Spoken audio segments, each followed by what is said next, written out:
जय हिंद दोस्तों। आज हम सभी जो स्वतंत्रता रूपी हर कार्य को कर रहे हैं, ये उन महान आत्माओं और वीर पुरुषों की देन है जिन्होंने अपने प्राणों की आहुति देकर इस स्वतंत्रता रूपी धरोहर हम लोगों के हाथ सौंप गए। इस स्वतंत्रता रूपी धरोहर को प्रेम एवं एकता के साथ कायम रखना हम लोगों का परम कर्तव्य बनता है। याद आता है वीर भगत सिंह की, जिनकी महान गरिमा इतिहास के पन्नों में अग्रणीय है। जब वीर भगत सिंह को फांसी की सजा सुनाई गई थी और फांसी पे चढ़ने से पहले उन्होंने आखिरी इच्छा अपने मां से मिलने का व्यक्त किए थे। जब वीर भगत सिंह से मां मिलने आती है तो वीर भगत सिंह को देखते ही मां की आंखों से आंसू बहने लगता है। मां की आंखों में आंसू देखकर वीर भगत सिंह मां से कहता है कि मां, आज तू रो रही है इसलिए कि भारत माता की आज़ादी के लिए आज मैं फांसी पे चढ़ने जा रहा हूँ। मैं अभागा था जो तुम्हारे कोख से मैंने जन्म लिया, आज तू रो रही है। माँ कहती है कि बेटा, मैं इसलिए नहीं रो रही हूँ कि आज तुझे फांसी होने वाली है। मैं तो इसलिए रो रही हूँ कि तुम्हारे जैसे संतान को मैंने एक ही जन्म दिया। यदि तुम्हारे जैसे संतान को मैं चार चार भी जन्म देती तो भारत माता की बलिवेदी पे उसे हंसते हंसते चढ़ा देती।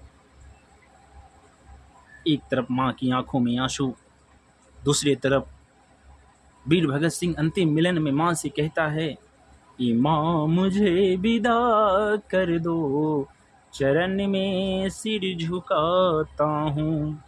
ए माँ, तू क्यों रोती हो, भगत को कौन मारेगा। एक मर के जाता हूँ, अनेकों बन के आऊँगा। जवानों को जगाने के लिए कौन सिल में बम फेंका।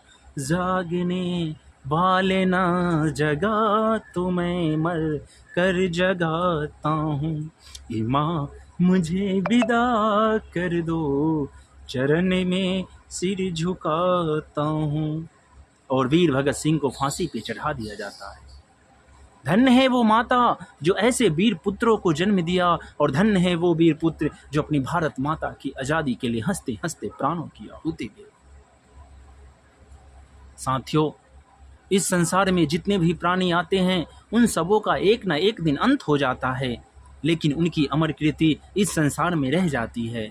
एक कवि ने लिखा है, सहजीविति गुणा यस्य कृति यस्य सहजीविति, गुणा धर्मा वही नश्य, जीवन निशि प्रोजनम। इस संसार में सदा जीवित वही है जो अपने शुभ कर्मों द्वारा कृतिमान को स्थापित कर इस संसार से चले गए। उनके कृतिमान, उनकी शुभ कर्म हमें एक अच्छे देश के अच्छे नागरिक बनने की प्रेरणा देती है। हमें भी जो एक सैनिक का कर्तव्य होता है उसको निष्ठापूर्वक निभाएंगे, और समय आने पर हम अपने प्राणों की आहुति देकर भी अपनी भारत माता की रक्षा करेंगे। इसके लिए शरीर के हमारे 1000 टुकड़े न क्यों हो जाए,